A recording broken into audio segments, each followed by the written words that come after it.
90s. You alright? Yeah, I'm alright, you alright? Yeah, I'm alright. My knob is bigger than your knob. It's got more pubes and a bulbous helmet. Sing it. My knob is bigger than your knob. Sing it. That was on, wasn't it, just before we come on? Yeah. Well, I mean, that version wasn't. Oh, no. It was McCluskey's. McCluskey's. To hell with good intentions. An urgent record, that. It is urgent, isn't it? Yeah. I like an urgent record. Yeah, I like an urgent record. Well, do you know what? Funnily enough, I've been reading Julian Cope's autobiography.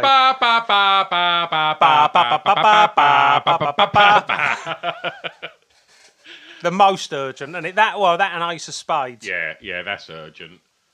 What other urgent? A town called Malice is quite urgent. Yeah, it's rabble rousing, isn't it? Yeah. Yeah, it's pretty urgent. Yeah. He's off somewhere, isn't he? Yeah, he's got to be somewhere sharpish. What describes an urgent record? Do you think it's like the singer's he's on a mission? Yeah, from having read Julian Cope's book, he's definitely fucking on a mission. He's definitely fucking. He was quite an uptight bloke. Have I told you about when I wrote to him? Oh, didn't he send you back a really cuntish response? So horrible. I asked him to go in his fanzine, and he was so rude. Yeah, I mean, I think that is fairly consistent. I mean, I've not really followed much of his career. His Peggy Suicide was the big album, wasn't it? Well, yeah, that was his kind of. Was that his last sort of big album? Yeah. Was Beautiful Love on that? Yeah. It's good, that. Yeah. But yeah,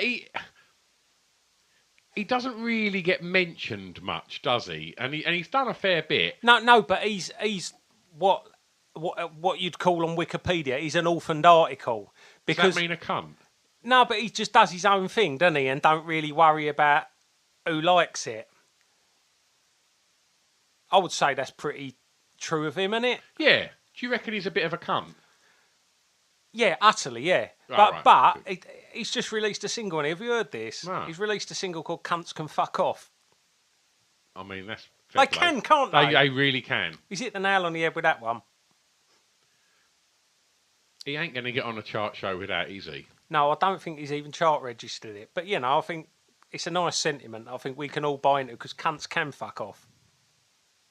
Aside from politicians and the royals, you've made your stance on that quite clear.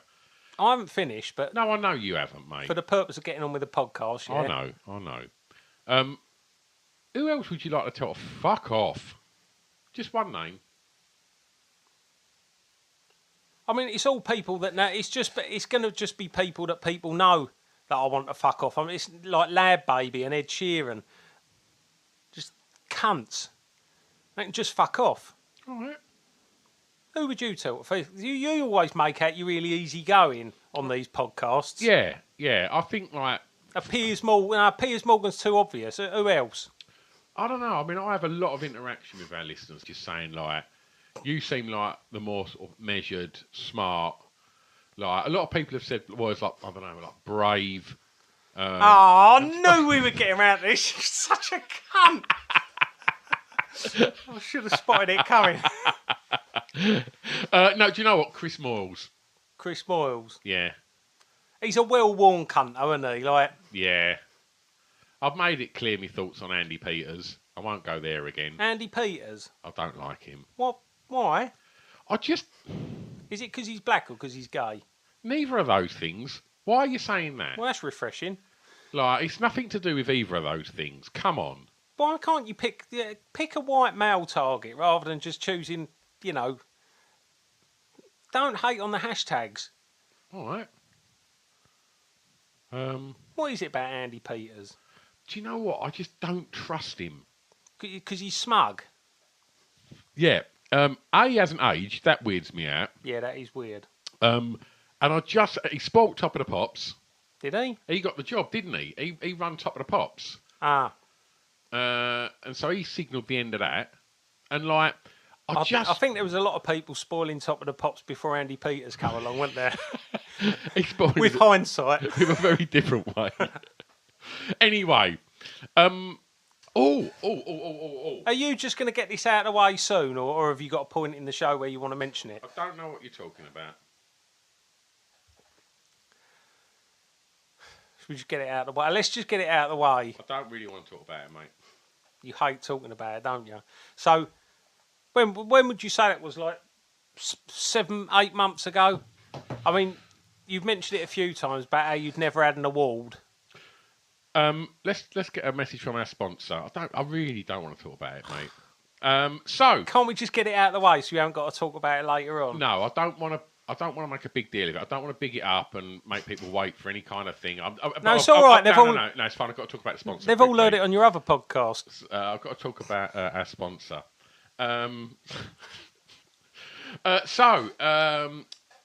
friend Billy at Urban Inc. actually sent me a message this week saying, I mean, this is quite weird. Loving the podcast. It proper cracks me up. Now you think, he thinks that and gives us money. There can't be many people like that, can there? No, but if there are any more out there, hit us up. Yeah, absolutely. Anyway, big news is, obviously, they've been our sponsor for a while now, so huge thanks. He's not quitting, is he? No.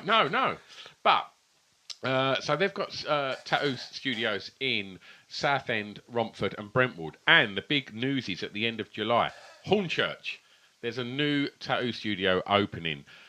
So, what you can do is you can save yourself 20%, was it? 20%. 20% off of a tattoo when you get in touch with Urban Inc. Go to their website, just Google Urban Inc. and pick whatever store. Drop them an email and say, "I'd love a tattoo." You've come very well recommended by Kunt and Roy at the podcast.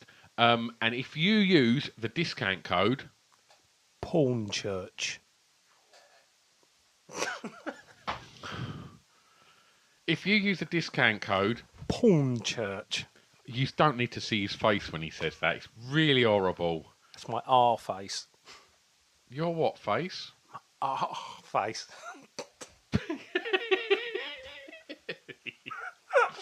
Save yourself 20% at Urban Inc., our lovely sponsors. And their artists are incredible. Go on the website, follow them on the socials.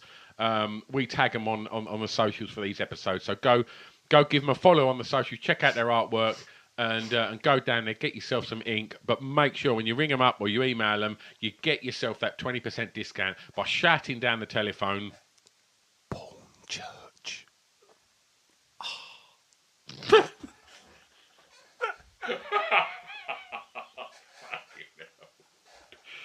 Oh dear. It can be sexy and horrible. Yeah, it really can. It really can. Right, what we starting with? So should we just start with your award? Oh, I don't really want to. No, I know you don't want to talk about it, but the listeners would be wondering at this point. It's no big deal. Let's move on. All right, films. So I got a letter. I got a letter the other day. Just move on. You don't want to talk about it. It's no point forcing yourself, is there? Let's do films. Do you know what? We should just get it out of the way then, I suppose. Like, I'll do like an edited version of it. No, I'll do an edited version of it when when I'm editing it. It was a warm day. I got a letter, right? The only award I've ever got is the Neediest Cunt Award that Cunt gave me. There's literally, I'm just looking at it now on my little mantelpiece. I got, because I've been banging on about how I'll be better on an island than you, and I'll be better in national service than you, right? I think I'm like... Each time I've dismantled your argument, carry on. But I got a letter from the High Sheriff of Essex for a little incident where I stopped in my car and gave aid to a police officer that had been run over trying to stop someone. And I've then received the High Sheriff's Award and... Rusty Sheriff's Award. A cheque for £250. Who was the cheque made out to? Simon Whiffin. They've got you by mistake. It isn't even you. It's not even you. I'm fucking having that with both hands. Simon Whiffin. Me one fucking moment where I get an award and they get me fucking name wrong. Anyway. Now, why are you showing off about this? Is an alternative podcast, like going to the aid of a police officer. Do you know what? Well, what did you send me? Oh, I'd be more of a maverick. I would have... No, I'm not saying that. I'm just saying, like, so you've helped a police officer. She's going to get better. She's going to end up kneeling on some black bloke's neck or fucking leading some woman into the woods. There's a good chance. What did you say you would have done? Don't know. What did I say? Hacked a pig's head off. I didn't, so I'd never say that. Films or music? Deleting that text from the group. I think the police do a very good job under... You said I was like... I think the police do a very good job under very difficult circumstances, and it's just a few bad apples that give them a bad name. Right, can we move... You likened me to Gary Barlow or Ed Sheeran. You are just fishing for an OBE, aren't you? Just slimy fucking system-sucking cunt. Right. Do you know what? I'm not afraid to give a bit back, mate. Is there going to be a ceremony where you receive that award, like on stage at the Civic Hall? It's going to be like the end of Star Wars. Just going to walk up some stairs, get a big fucking medal. You, turn round. Barlow, Sheeran and a Wookiee. Rapturous applause. You're just sitting at the back, fucking wanking and crying. Every now and again going, I've had 3 top 20 hits. Yeah, whatever. Look at your mate Roy. Brave. So fucking brave. I wouldn't... I'm brave. Brave is not a word I'd use for you. Deluded? Yeah, brave. I'm like Braveheart. You ain't You like can Braveheart. take what you want from me, but you won't take my freedom! That's really offensive to Scottish people, that is. That was a really bad impression. I do apologise. It sounded like that bit from the Soup Dragons. Really, don't be afraid. Oh, my throat really hurts. I've done too much singing You won't already. take my freedom! I've been listening back to some podcasts which I've never done before. I was telling you that we sing a lot on these podcasts, and you was like, well, that's what drunk blokes do. I was like, drunk blokes are meant to sing a lot, aren't they? Yeah. All right. What are we starting with? Music?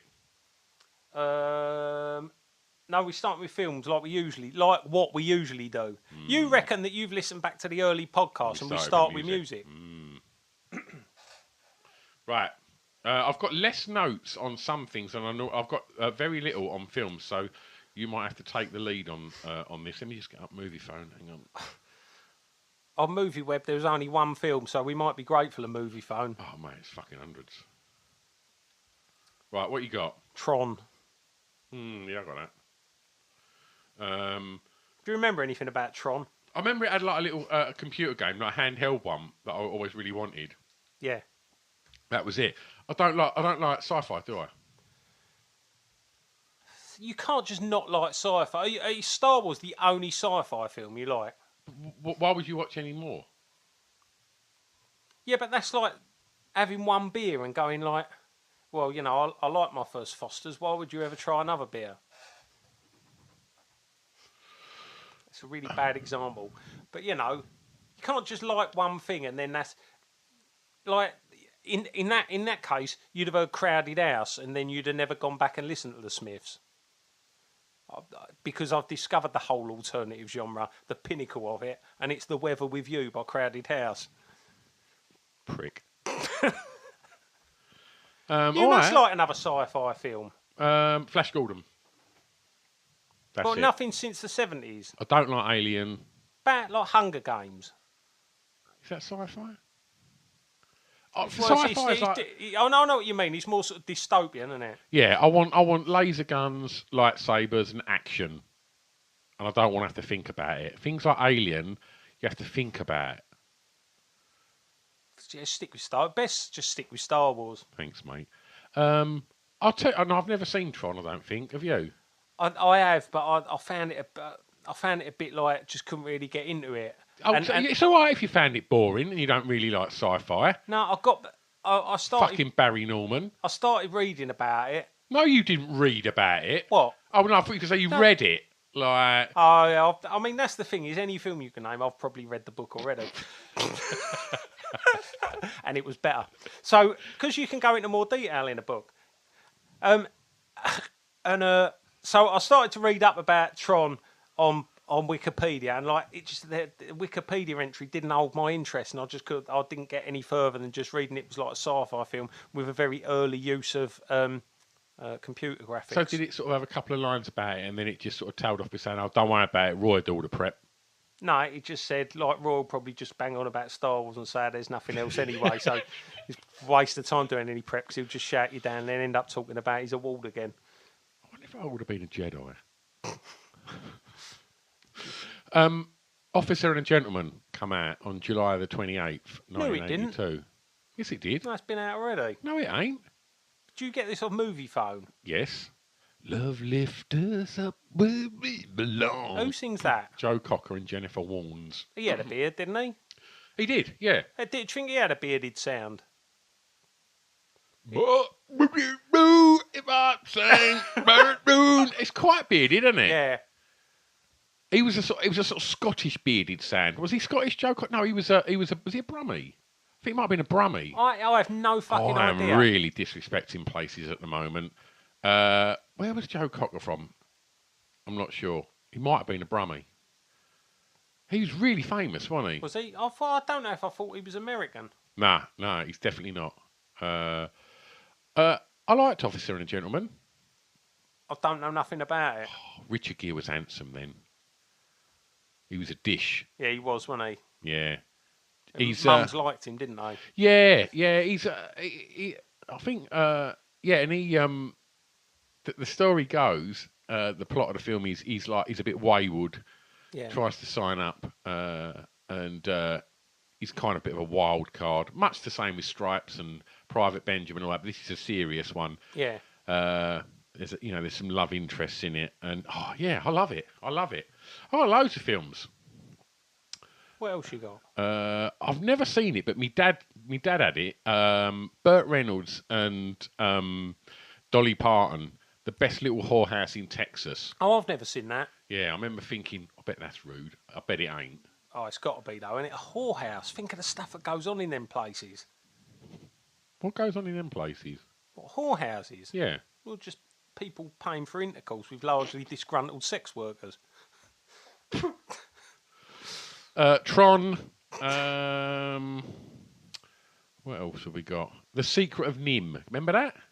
No. Like a little kind of. It wasn't Disney, but it was like a little thing about like a little mouse. I remember going to the Thames side to watch that. No. Yeah. What, as a kid? Yeah. Well, no, not the fucking last week, was it? I went in 1982. Loads of like martial arts films, Raw Force. Oh, I did see fucking Chuck Norris in Forced Vengeance. That doesn't sound very nice, does Rapey, it? so rapey old title, isn't it? Yeah. I've got to say, actually, like we've talked about a lot of blokes from the 80s. Do you know much about Chuck Norris? From what I've been told, he has the cure for cancer in his tears, but he's never cried.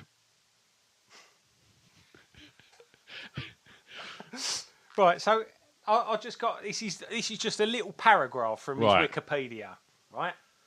Carlos Ray, in quotes, Chuck Norris, born March 10th, 1940, is an American martial artist and actor. He's a black belt in Tang Soo Do, Brazilian Jiu-Jitsu and Judo. That's well hard. That is fucking hard. That's 3 different disciplines. After serving in the United States Air Force,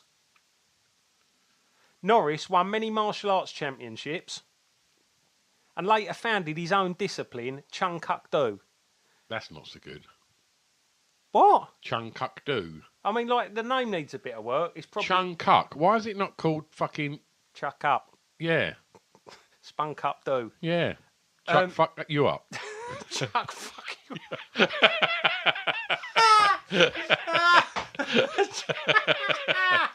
up. Right, so shortly after in Hollywood, Norris trained celebrities in martial arts.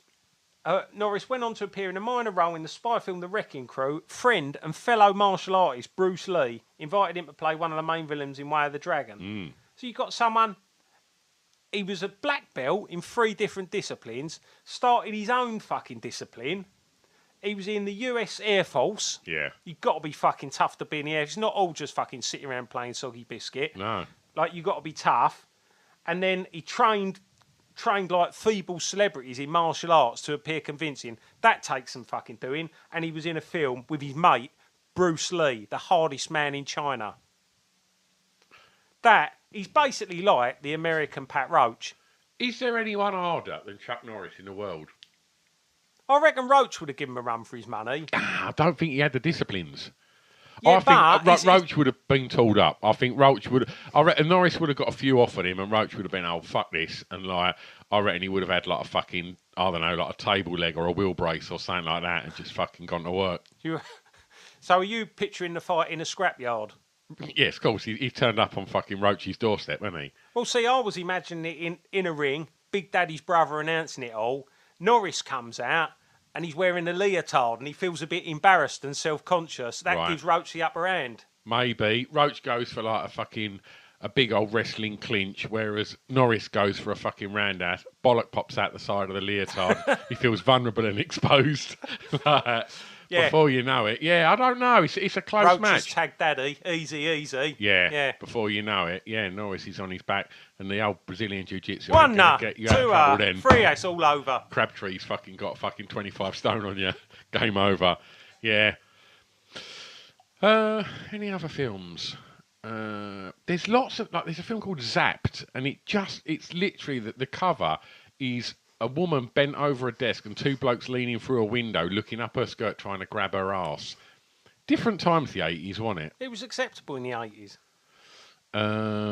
What else we got? Young Doctor in Love. It's just a bloke and a nurse, and again some legs. It's just everyone's having it off. Summer Lovers. It's just 3 people having it off. A Midsummer Night sex comedy. They're just having it off for shits and giggles. Another film called Let's Do It. A woman in a negligee and a bloke in a box gift wrapped. No. They're going to have it off. Like, it's better nowadays with all the hashtag Me Too stuff, isn't it? We done with films? Yeah, it looks like it. Okay, let's do some music. Okay. Right. Number 1, I've got Fame. You've picked the right chart this month. Have I? You've started going for the one in the middle of the month. I have, like what I do, yeah.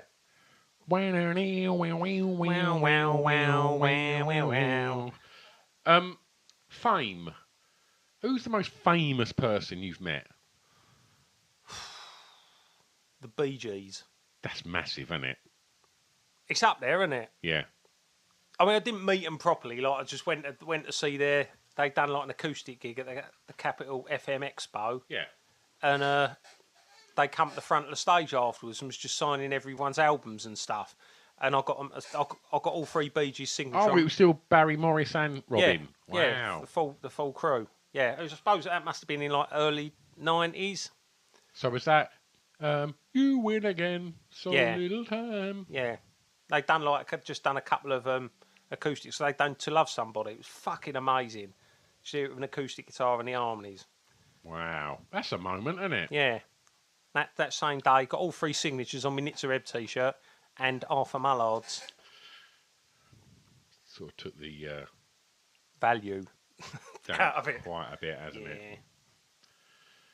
I remember you met Arthur Mallard. You was really happy. I was as happy meeting Arthur Mallard as I was the Bee Gees, but looking back, just wish I hadn't got him to sign that same T-shirt. Could have got him to just sign something else, couldn't I?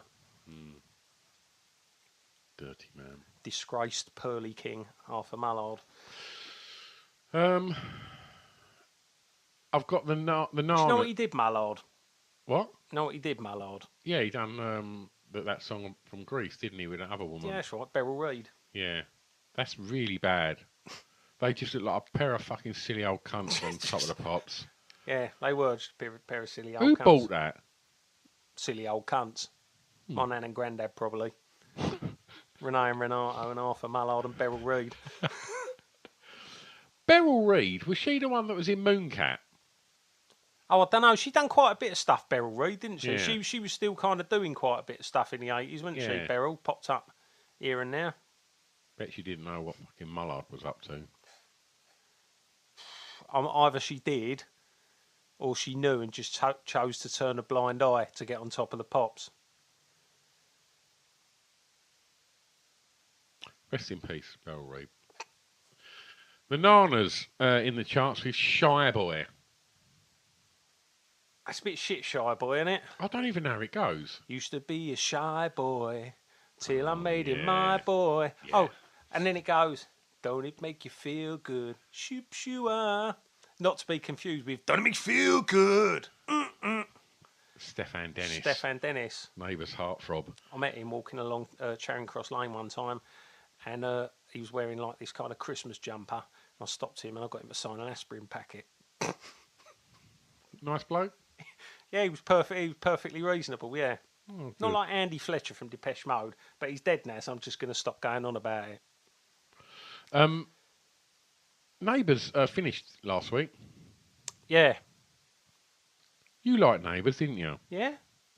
Up until about a year ago. Shut up. No, I stopped watching years ago. You used to be you're such a prick. You used to be so weird. And you'd be like, well, should we do that? Yeah, no, I'm just going to go and get some chips and watch the soaps lunchtime. And you would watch the soaps. Oh, my friend was really strange. He used to like eat food and watch TV.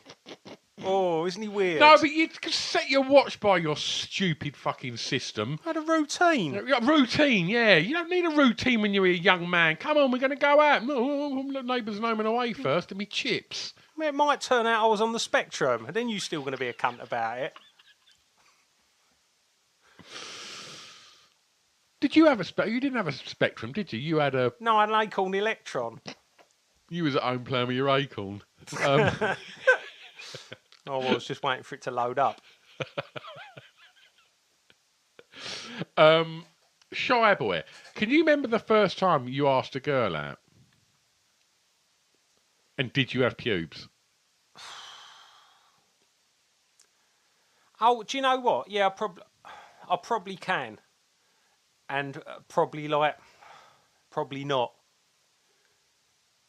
I'd have been like, do you remember we went to the cinema to the State in Grays to see, I can't fucking remember. Oh, and Michael J. Fox, The Secret of My Success. Yeah. And we got talking to some girls there, and then I don't think we thought we was ever going to see him again. And then I see one of them in Grays like the next week, and I think it was one of them seize the moment things, which I've never done in any of my life. Thank you. And I think I said like, do you want to go out? But I think I was about 14, and I think I must have had like probably more than half a dozen pubes, but not as many as a dozen. Did she say yes? Yeah. Did you go out? Yeah. Where'd you go? Southend.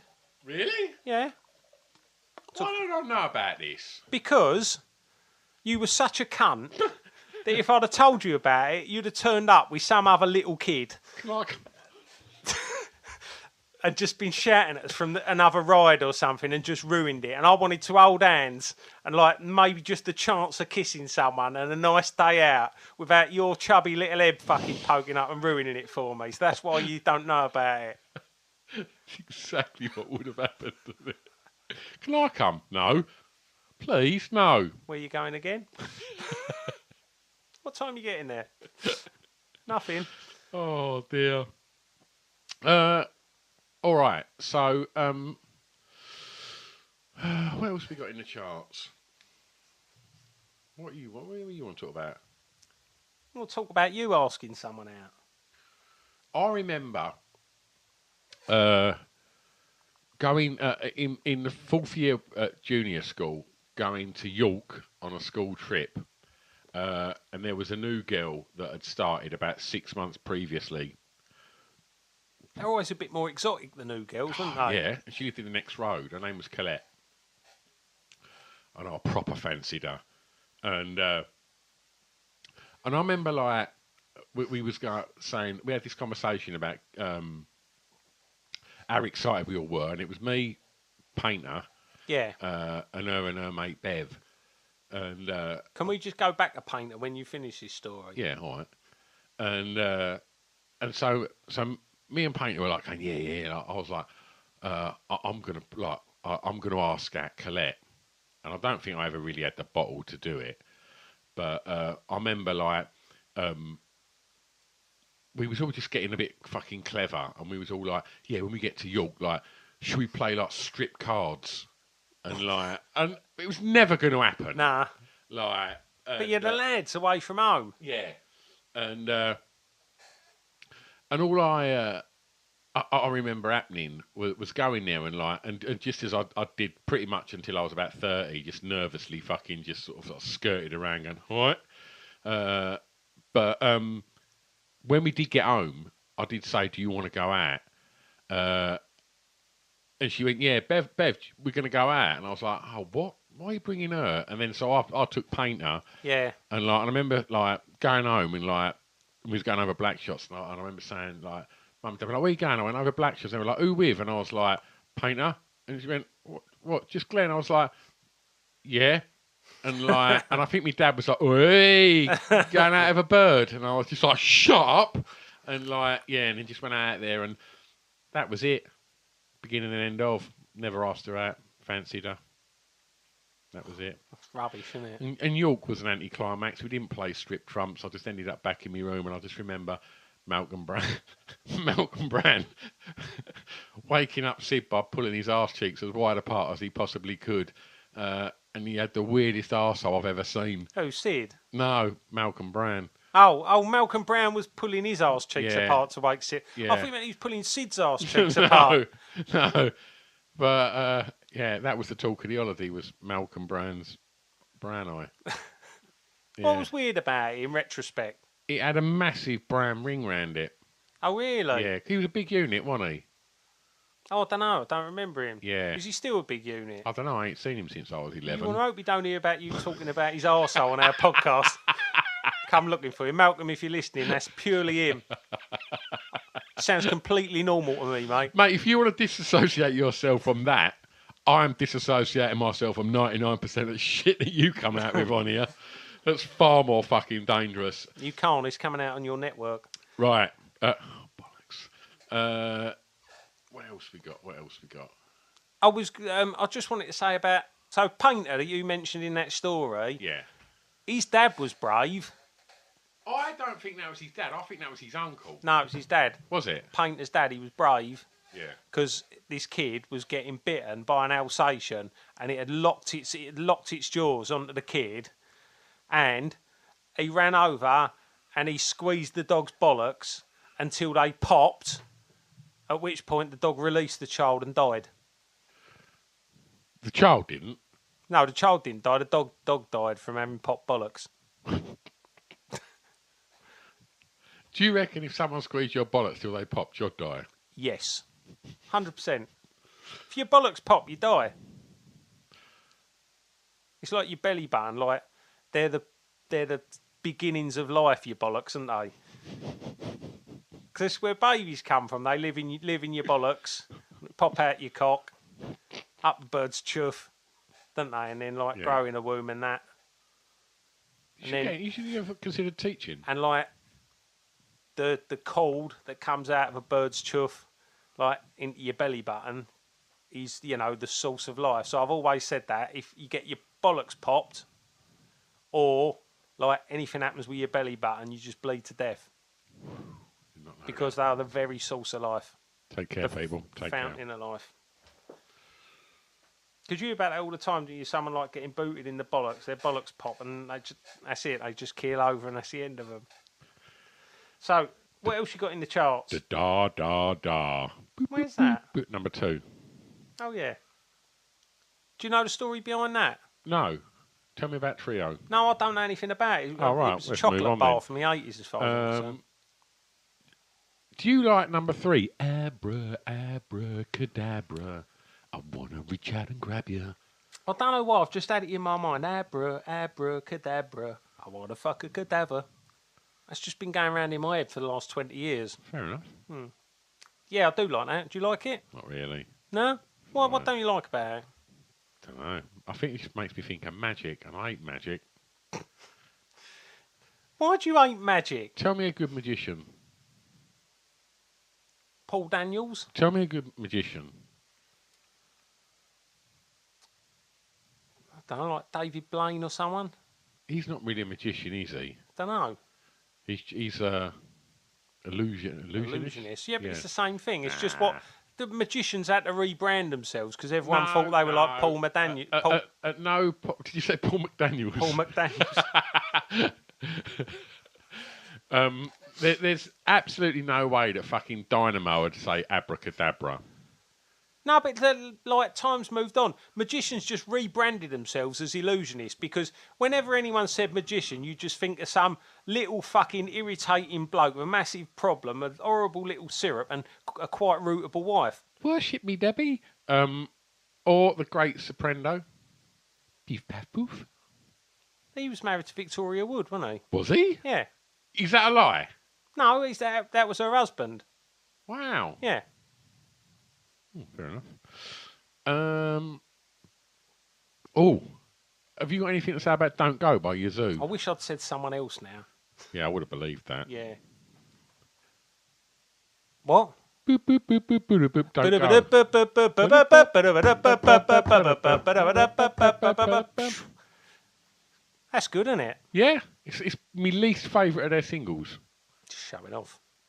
Well, I'm not showing off. It's my least favourite. What, out of all their singles? Yeah. Well, all the big ones. It's not as good as Nobody's Diary. It's not as good as Situation. It's nowhere near as good as Only You. Right, I would say it's better than Situation. I mean, you're wrong. Yeah, but it's a proper song. Wrong. That's what Boris Johnson should start doing. That's all he's got left, isn't I'd it? be on board if he started doing that. He'd start to endear himself to me then. Just saving 2 words. Every time someone says something, I would just go wrong or go boring. Like, I have to say, Mick Lynch was doing that the other night, and it was liar. You're lying. You're just lying. Liar. Liar. You're just lying. You can win arguments doing shit like that. In at 6. Right, now I've had a warning about not slagging off driving in my car. Who from? Paul Rogers. Are you going to slag it off? As a kid, I loved it. Yeah. As a big Madness fan, in retrospect, it's not one of me faves. No, I think it ain't, is it? Ain't as good as all the good ones. No. What do you reckon is better than?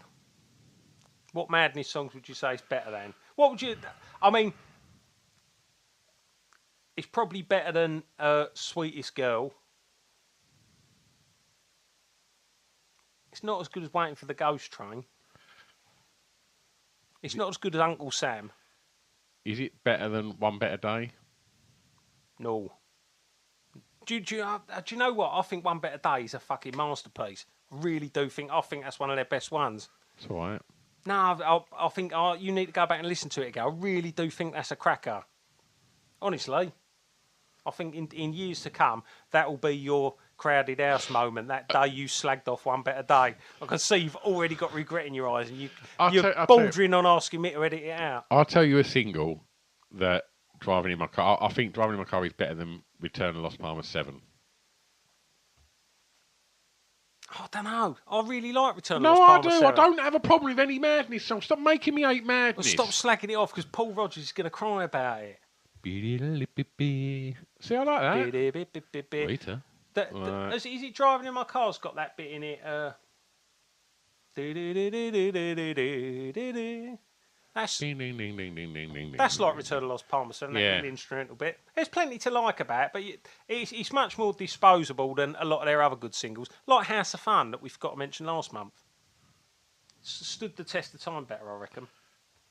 It started with a kiss. And anything that Alan Partridge has sung, he is sort of defined, isn't he? Yeah. Started with the curse. You don't remember me, do you? So aggressive when he sings that. That's so funny. Do you like that? Not really. Do you like any hot chocolate? That's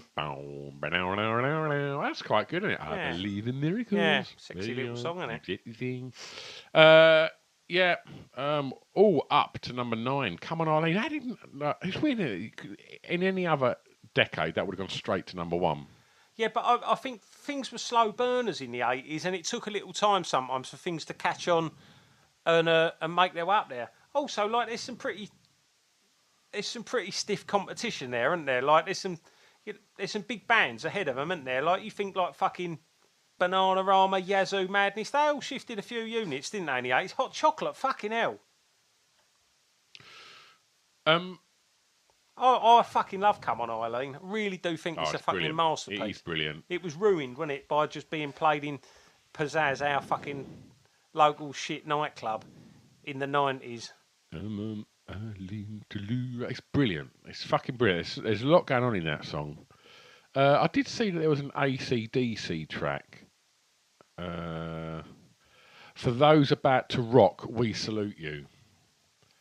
That's a rock title, isn't it? I think AC/DC are rubbish. Oh, steady on, mate. Fucking hell. I've said it.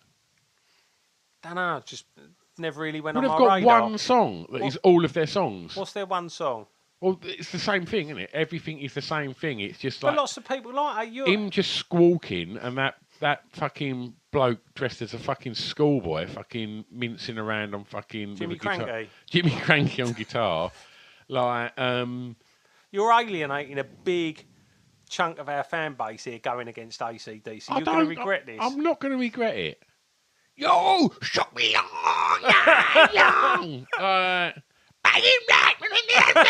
it's all the fucking same. Hurt me throat again. And even when they put out records and not some more, but like they still sound exactly the same, and people fucking love them. And if that's your thing, fair play. Yeah. I don't have to like it. Oh, I would you guarantee say- a lot of people that the theme from Fame is better than anything AC/DC have ever done. Better or worse than Reef? AC/DC. Yeah. I prefer Reef. Fucking hell. Well, I have one of Reef on my podcast. He's a really nice bloke. Oh, you just can't cunt them off, can you? Don't get me wrong. If AC/DC want to come on a podcast, I'm a big fan. I've also got David Essex. Me and my girl night clubbing. It's shit, that is. I ain't heard it since then. Do you know what? That's one that I went and had a little look at on Top of the Pops. It really is fucking... It's dire. It's really dog shit. You ever took a girl to a nightclub? No, that was the inconsistency that I thought about. It is like the idea of going night... What's the point of going nightclubbing with your girl? Yeah. If you got a girl, you don't go nightclubbing anymore, do you? Just No, go home or... and have it off. Yeah. Or if you're bored with that, like, just leave her at home and then go nightclubbing. Yeah, or Go- that. Yeah. Like, but it made me think. Whoever wrote that just had never been to a nightclub, I don't think, and knows like the kind of things that happen in nightclubs, or don't. David Essex wouldn't have took a woman to a nightclub. He wouldn't have needed to. But like, nah. He had minge on tap. Like you smell his fingers nowadays, and they still smell of the 70s. He got so much. Just he scrubbed and scrubbed, bleach, pickled onion, vinegar. He just can't get the smell of fannies off his fingers. He was such a heartthrob. Yeah, he was that prolific. Like, I reckon if you had to bottle him from the 70s, I reckon he was 30% Blue Stratos, 70% Minge. But that's what he will. If you walk past him and you breathed him in. Yeah. What do you reckon nowadays? Like I'd say 30% minge, 20% high karate, 20% 50% Werthers. mothballs.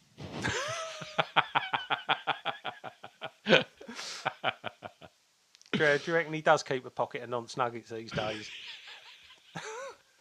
He's got her, hasn't he? women love David Essex. They do, don't they? Yeah. He had that cheeky... Romany. Yeah. Right. Was he had blue eyes, didn't he? Am I right? Did he have piercing blue eyes? Oh, I don't know. He was a very cheeky looking bloke. I remember, like, my mum loved Cliff, and Sid's mum loved David Essex. Like, people loved a bit of Essex. I think he'd done, like, Cliff's a little while ago, and I think there was still a load of old Avon ladies down there with moist-ons. Definitely. I reckon if you like Cliff Richard, like your mum did, you'd be thinking about, like, being, gently deflowered on a bed. But if you like David Essex, like, you're prepared to just have it up an alley, skirt itched up an alley. I would see that slightly differently. I reckon Cliff, he's took you for strawberries and cream at Wimbledon, and then he's took you back to a nice hotel. Elm Guest House. Yeah, he's probably fucking... I reckon he's probably sung Missionites, just to kind of, like, woo you a little bit. Whereas Essex, I reckon he'll fucking... Hold me close. He's already got a chubby. Yeah. I reckon the next thing you know is you're being bent over a shiles and he's hanging out the back of you. Definitely. If you went to the cinema with Essex, you know what you're going to get if you're reaching the popcorn. Nights in White Satin. Like that? Is that one? Yeah. Nights in White Satin. Do you know what that always makes me think of? When me and Andy used to go and do the Pubic Cube gigs around the talent competitions, there was always some fucking cunt with a mullet singing Nights in White Satin. Like, song though. No, it's an horrible song. That's the kind of song that people play when they're making love to their wife. Yeah. All right, fucking hell. Just because you're fucking smashing women to fucking Ace of Spades, some of us are a bit more gentle. Like, I like to stick on a fucking moody blues song and just make a little love. Pretty much just get down tonight. I'm going to throw up. Right. You got any more songs you want to talk about? Yeah, I have actually, yeah, because, I noticed at number 30 is Brat with Chalk Dust, The Umpire Strikes Back. Oh, I saw that. Do you remember that? Was that, you got me serious, Yeah, man? it was that one, yeah, the bloke who just took off John McEnroe. It was, but like novelty records were a big thing. So Sam, who's directing Shannon Matthews the musical, Yeah. her dad was in The Firm. You know, done Star Trek. Yeah, Star Trekking, and he was in the charts at number 39 this week with Arthur Daly. He's all right. So have you heard that lately? No. I went and checked it out on Top of the Pops, and I have to say, sorry Sam, it's fucking dog shit. Have you? It's like Chaz and Dave. But it's really fucking tenuous. But that was the era, wasn't it? It's like the era of them novelty songs. And fucking hell, if you got one, I mean, that one done all right. And fucking hell, like, I've got nothing bad to say about Star Trek, and apart from it being like one of the most irritating fucking songs of all time. Like, fucking hell, it was a big hit, wasn't it? Yeah. But the Arthur Daly one did make me think, like, are there the characters around nowadays to do something like that? Like, who would you... Is it because TV was so everyone watched the same fucking things, didn't they? And that's what, like, we all sat down and watched Top of the Pops with our mums and dads. Like, everyone fucking watched it, and everyone watched Minder and, and the Sweeney. And is there anything nowadays that you could take off like that? Do you see what I'm saying? Like, yeah, I'm just trying to think what you could do. Gemma Collins doing Can Can. There ain't nothing. Where's your Arthur Daly's? They're not allowed anymore, are they? Aren't they? Not really. Like, but he wasn't a sexual predator, was No, he? I'm not saying he was a sexual predator, but, like, you're not allowed to have fellas like that anymore. I mean, you're probably right. Like, nowadays, Arthur Daly he'd have to be black, trans, like Ukrainian. I went to the Ukraine. Have I mentioned that? Many times. Okay. Didn't get an award for that. You probably will do at some point. I'm sure. Very brave doing that. So bloody brave. I don't want to talk about it. Non-stop ons? Not so ponce. Yeah. Brilliant. Before we do TV. Okay. David Sylvian. Ponce. 100% Ponce. Did you say David Sylvian last month? Not sure. Duran Duran's Nick Rhodes. Ponce. Frontman of the Associates, Billy McKenzie. You're leading me down an alley here because clearly fucking it's just a bunch of Ponces. All right, fair enough. Mick Fleetwood. Let's do some television. Big fella. Big fingers.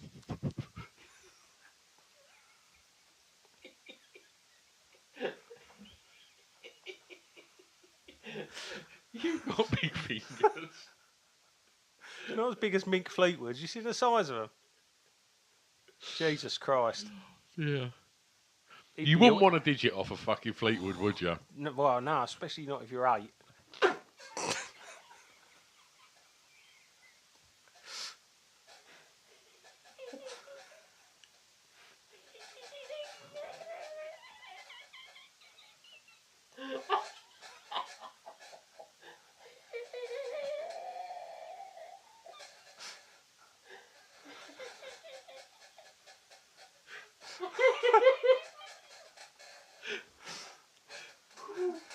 Television.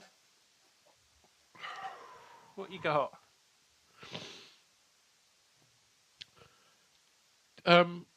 Ragdolliana started. Ragdolliana was like, it was just shit. And I remember the theme tune a little bit. But yeah, it was just a fucking rubbish fucking doll. Which made me think, did you ever have like a teddy? Yeah, I did, but like you can't really talk about it nowadays. What was your teddy? Oh, was it one off of a jam jar? Yeah. I had a teddy. Did you? Yeah. I remember your Teddy. I've still got him. Have you? Yeah. He's got like a little... Was he blue? Yeah. Yeah. And he was like, he had a very withered arm because I used to like sort of like stroke his arm, like... Yeah. And it all went a bit withered. And my mum kept stitching it back on, and he had like a really thin arm and a massive paw. But I've still got him in the garage. And I remember he was always on... Get him out of the garage, you heartless cunt. But it's a bit weird, isn't it? Just fritzalise your kids' toys. And so I... Bring him back in the family. I did used to have him in the family. Like, when I still lived at home, I used to still have him on my bed. Like, and Bollocks used to come round. And he used to pick him up, and he used to go, Keggy! And Keggy here! And he used to fucking play with him, and I was always like, Nick, put him down. You know, it's Keggy! And I was like, put him down and stop calling him Keggy. Oh. That's really horrible. But his name was Ted. It wasn't the most original name. I love Ted. You do, don't you? I had Ted a lot longer than I think I should have had Ted. I've still got my one. Have you? Yeah. Where? Bet he's in your mum's loft, fritzalised. No, he's up my loft, but only because Get him out of the loft, you heartless cunt. I can't display him anymore. Political correctness has meant that, I've had to edit out parts of my childhood. Political correctness gone mad. So, I won't play school. What was it I watched? But Fred Harris was on it. Now, do you remember Fred Harris? He weren't a nonce. Why are you saying that? Well, he had a beard for a while. He did have a beard for a while. So this is what I wanted to talk about. I googled him. He's the least noncy Harris on TV. Who are you thinking? Rolf and Whispering? If you had to put them in order of nonciness, there'd be Rolf at the end and Fred at the start. Yeah. All right. Anyone? We don't need to know who's in the middle. No. Like. But would you trust anyone that whispers? So, Fred Harris. What's he whispering about? Like. Just say it out loud, man. Look at Fred Harris. What a fucking good bloke. He's just a good bloke Yeah. who happens to have a beard. Yeah. Fred Harris and what was his name? Done Edson Towels. Derek Griffiths. Derek Griffiths. Like Best blokes of the 80s. they were the best blokes of the 80s. Like they weren't blokes, like blokes. No, just Like- fellas. They had a normal amount of pubes. Yeah, just the right amount. Yeah. And I just think they were like Google Fred Harris, people, if you don't know who he is. There's a few shots of him when he was like smooth as an eel on the chin. But What's Fred Harris up to nowadays? I think he's still alive. Is he? Like, yeah. Like, I remember loving Fred Harris, just thinking, like, he was just a proper good bloke. Do you know what? I think people like Fred Harris, they just go and Derek Griffiths as well. Like, they're proper Bernard Cribbins as well. Like, proper national treasures. They didn't use their power to finger anyone. I think, in my mind, I would have them cast in bronze statues and replace, you know, like the one in Bristol that got pulled down. Yeah. Have someone like Fred Harris or Derek Griffiths or Cribbins there. Yeah. Just someone who, you know, definitely not a nonce. Gave kids pleasure in the right sort of way. Maybe just have the three of them, like on the White Cliffs of Dover, like Rushmore. Definitely. Who would be the fourth, though? Harris. Fred. Yep. Cribbins. Yep. Griffiths. Brian Cant. Cant. That'd be a fucking welcome. The Jam. Like, but imagine that, just fucking coming across on a P&O on a booze cruise, and you just look up, and there's your fucking, the faces of your childhood there, just welcoming you in. Best of British right there. Absolutely. Sniff any one of their fingers at any point throughout their life. Soap. Just, you know, or normal. Just smell normal. Plasticine. Plastic. Play-Doh. Glory. Yeah. Pritt stick. All the usual things. Yeah. Stationery, fundamentally. Yeah. Bit crafty stuff. Yep. Not No. no.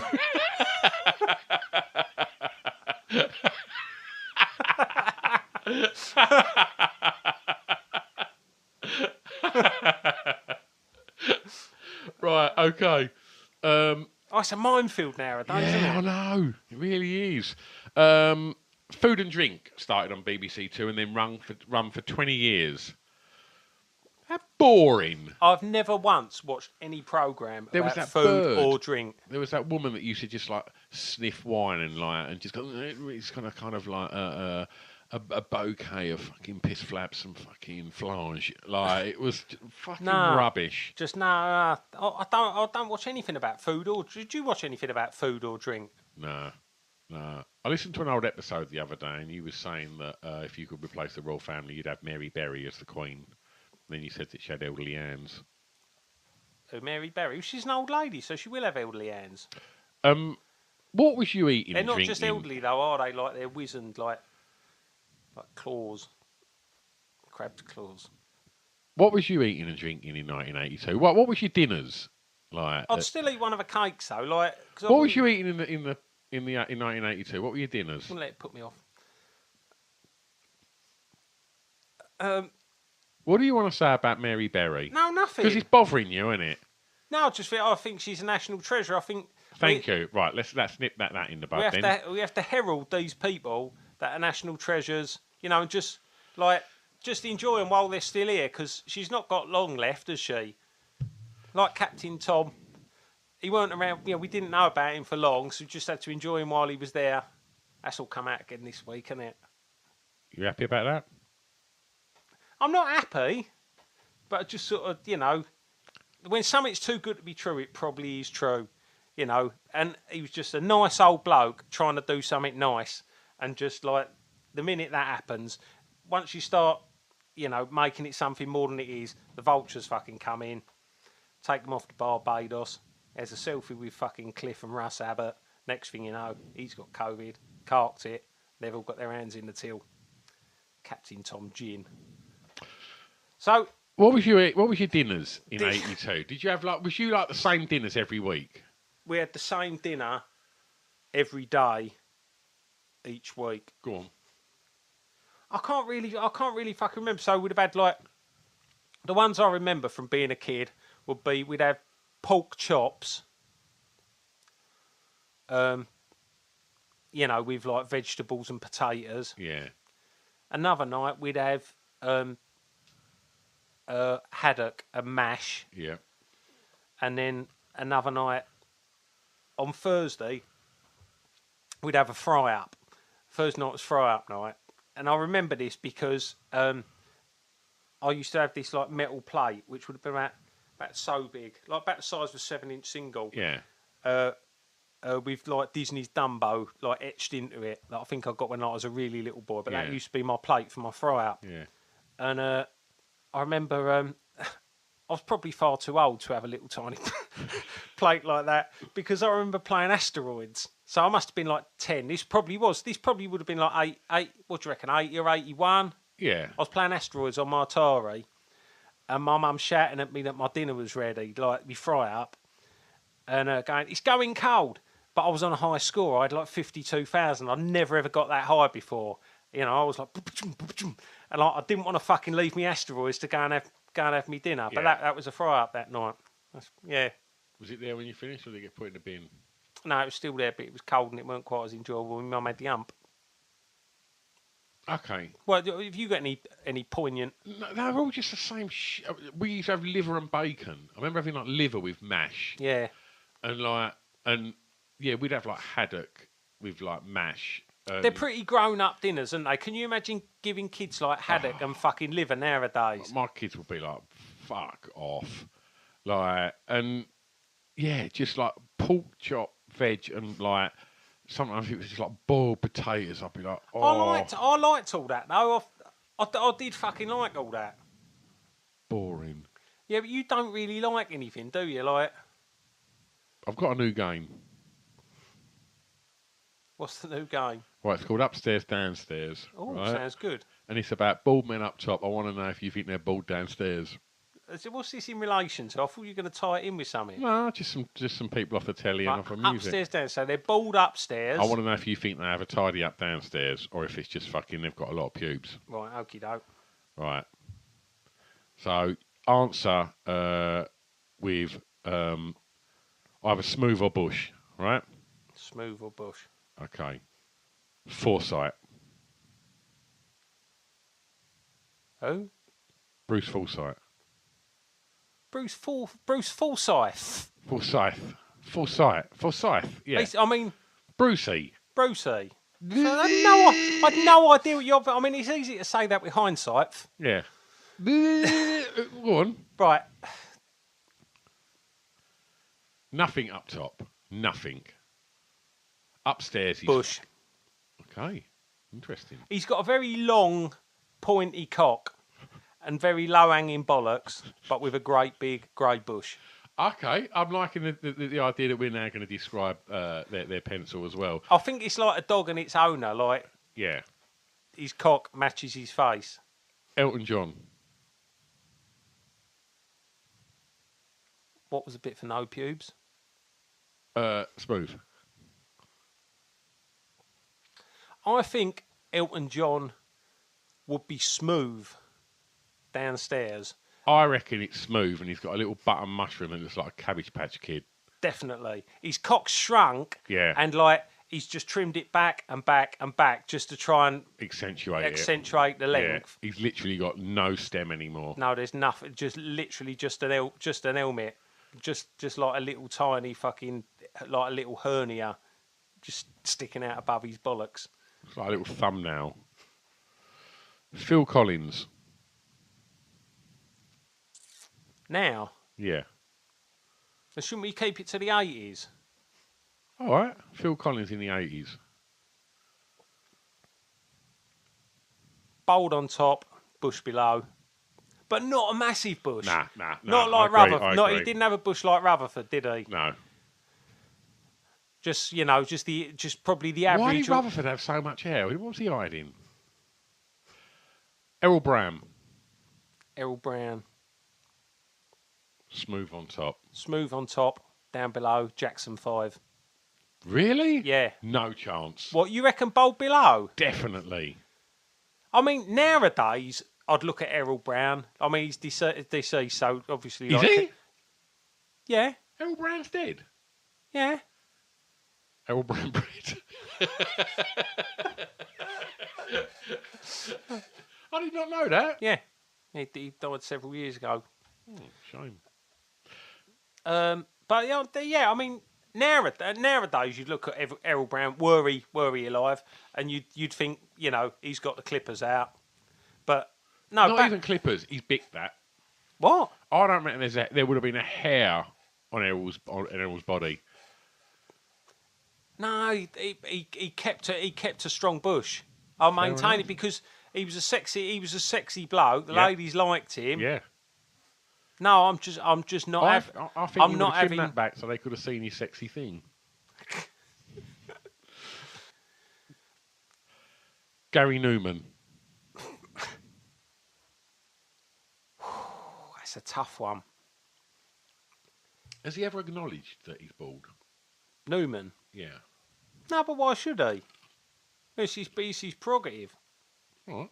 Like Wogan did he? Oh, we'll have Wogan. Newman. I think Bush, but he straightens it with straighteners and dyes it black. It maintains a gothic look. Yeah, I think that's a good shout. In which case, Wogan. Wogan, Bush. Okay. But yeah, not loads. All right. Lastly, Ainsley Harriott.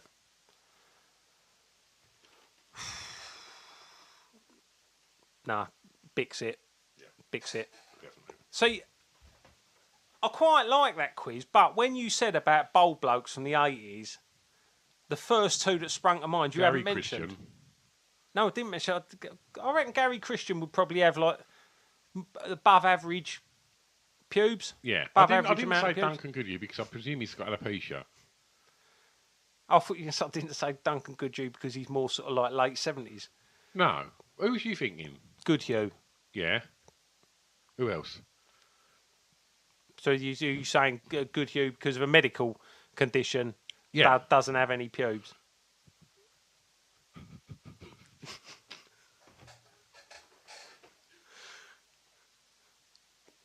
We're not editing that out because he's factually accurate. I'm not editing anything out. Why would you edit that? We just, I think, if I'm wrong, if Goodhue hasn't got alopecia, then I apologise. I don't really know how alopecia works, so I don't know whether all the hair on your whole body falls out. But I remember we didn't have any eyebrows and stuff, so That's what's making me think. If that's a lazy opinion on that, I'm very sorry. You said two bald people from the 80s. Who was the other one? The bloke from Midnight Oil. no, that's another good shout. Yeah.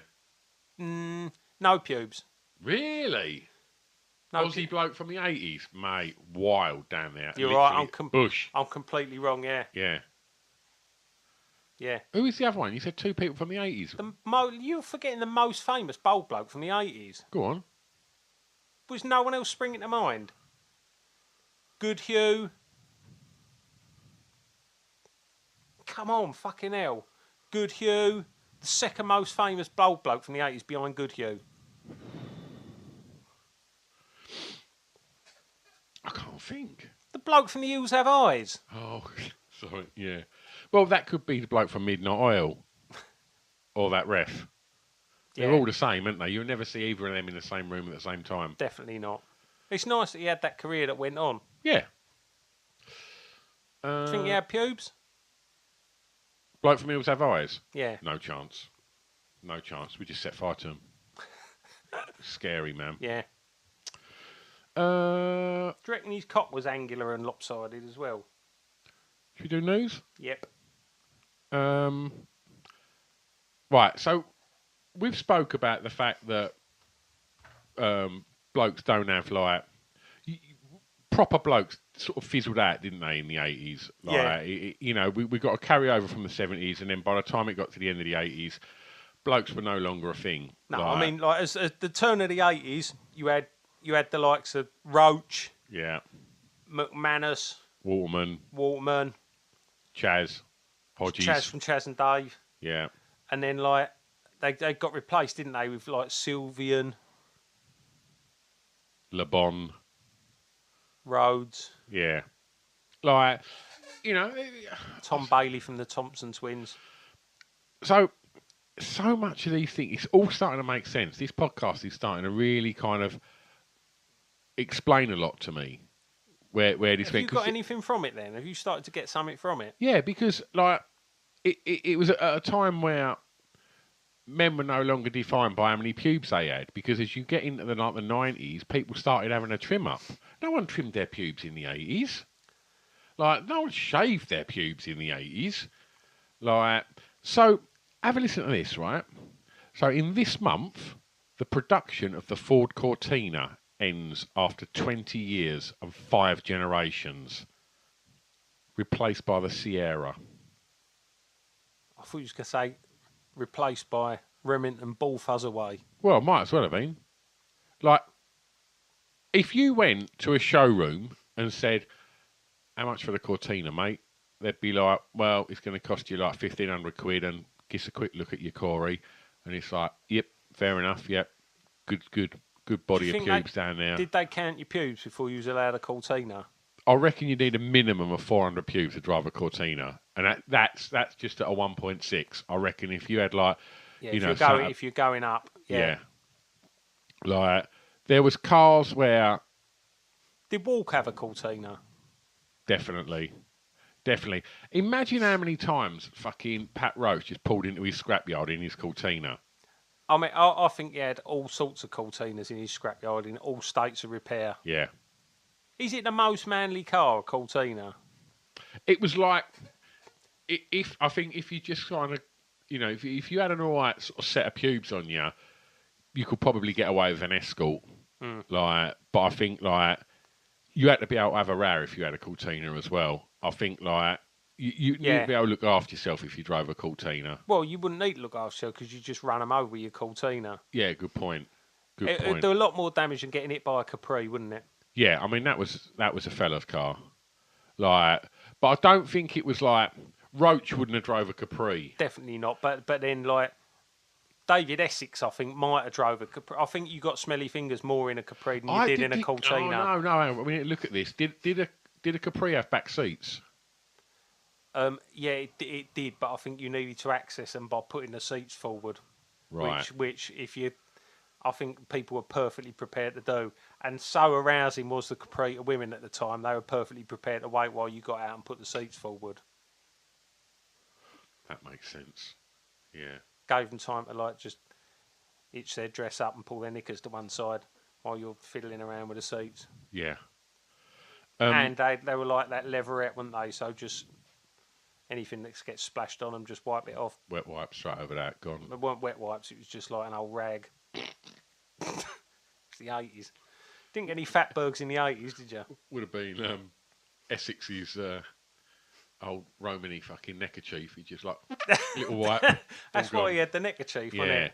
Like, but that's the thing with like Roach. He would have always had an oily rag in his back pocket, but he just didn't need it because he didn't have fucking leather seats in his Cortina. And to be honest, like I don't think people like Roach were entertaining women in a Cortina. He's a big old. I would like to see Roach trying to enter a woman in the back of a Cortina. He's a big old unit. By the time he's got that fucking swimsuit to one side. See, this is the thing. I don't think people like blokes like Roach and that. Like, I think they were just too busy, like having a pint, like taking care of business with like the scrapyard and that. He weren't that bothered about having it off, was he? No, like all he was bothered about when he got in was that Mrs. Roach, a dinner was ready, and he was allowed to watch a Fweederson Pet that night. Yeah, he was a man of simple pleasures. Yeah, and and I think when Mrs. Roach wanted to be, should we say, looked after, I think he delivered. Yeah.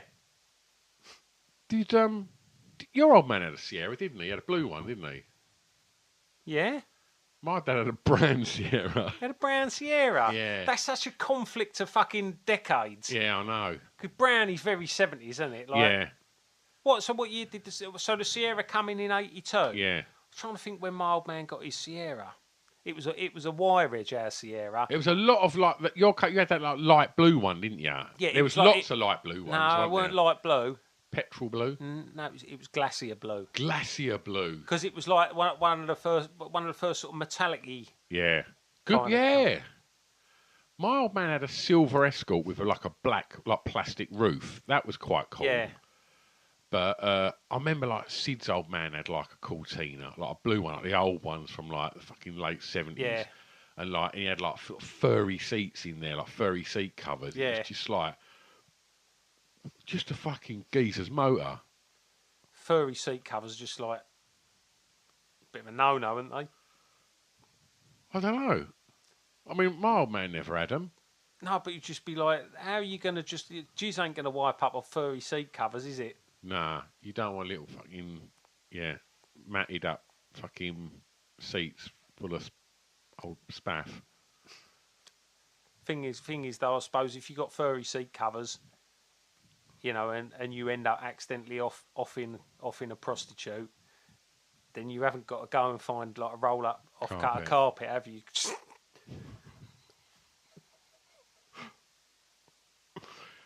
Yeah, swings and roundabouts, doesn't it? Did Sutcliffe have a Cortina? Not sure.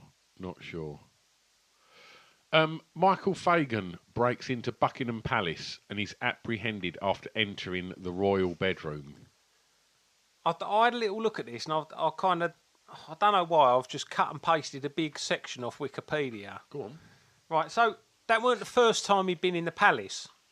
Did you know that? No. Right, I found all this out off Wikipedia. So he's caught in the Queen's bedroom, right? Right. So first entry, Fagan's first intrusion into the palace took place in early June 82. Fagan said he shimmied up a drainpipe and startled a housemaid who called security, but he disappeared before the guards arrived, who then disbelieved the housemaid's report.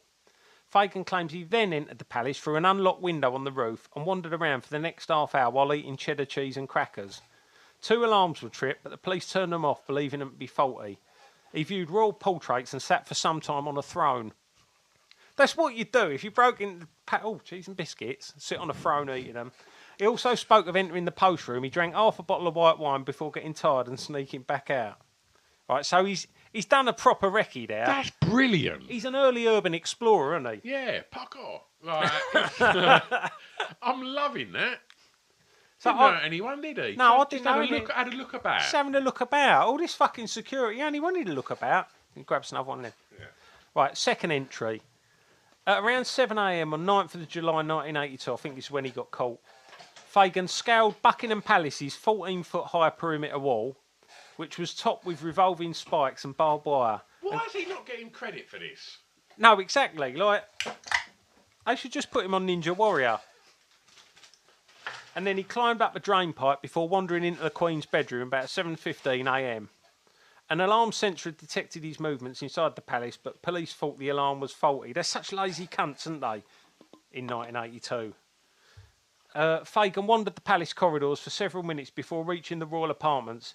In an anteroom, Fagan broke a glass ashtray, cutting his hand. It sounds like he was on the sauce.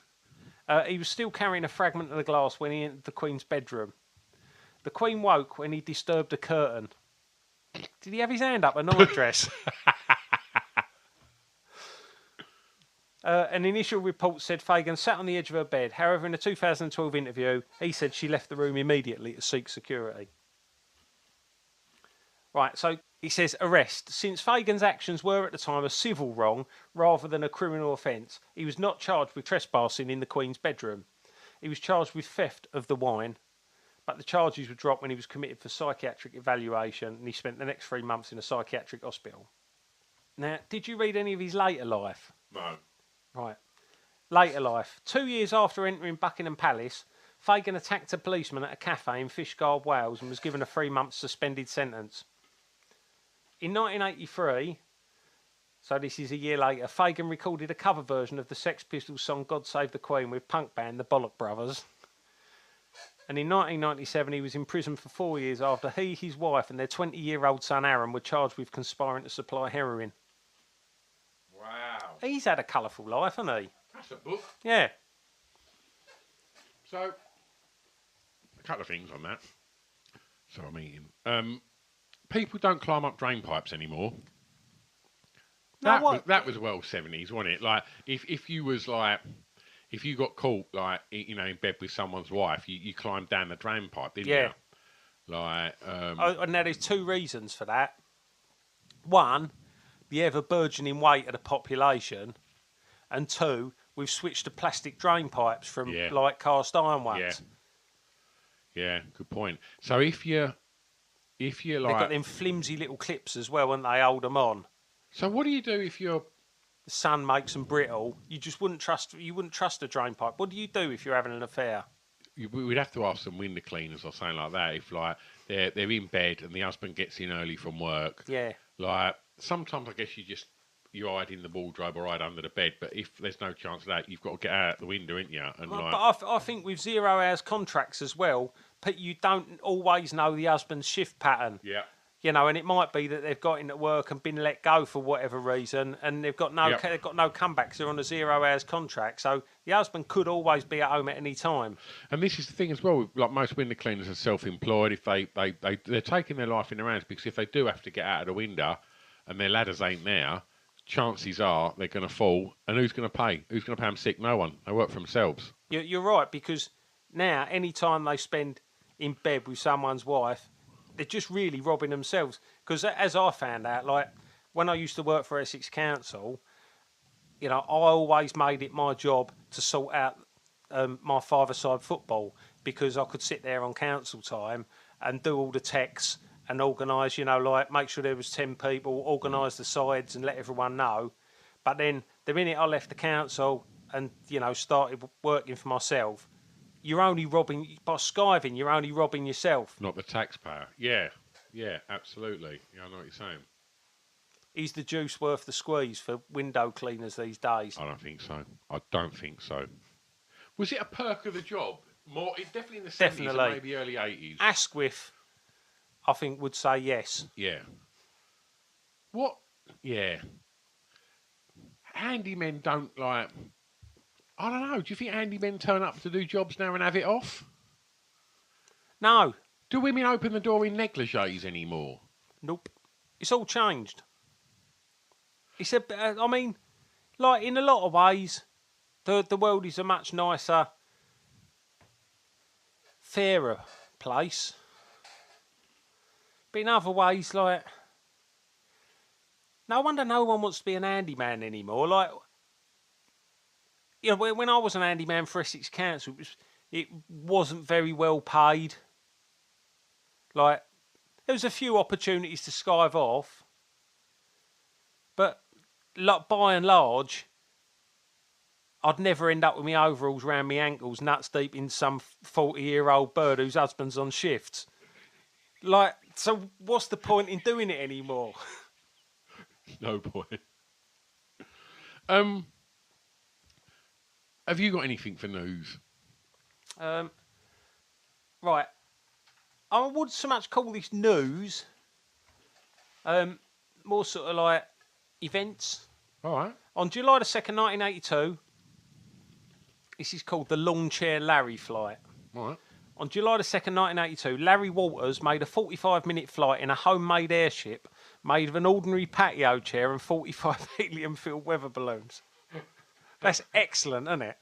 People don't do that anymore. The aircraft rose to an altitude of about 16,000 feet. Oh, shit. Pop one!